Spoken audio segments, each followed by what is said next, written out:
محاكم دولية ابحاث شهدائنا. نستودعك يا رب أختنا الراحلة الشهيدة. The Arab group in New York adopted a statement condemning in the strongest possible term this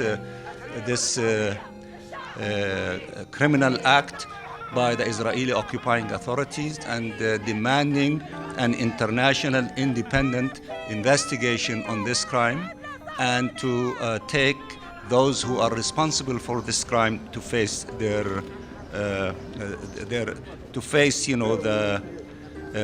accountability regarding these crimes.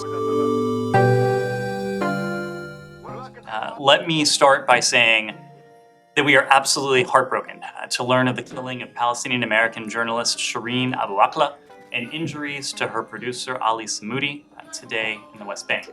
We call for an immediate and thorough investigation and full accountability.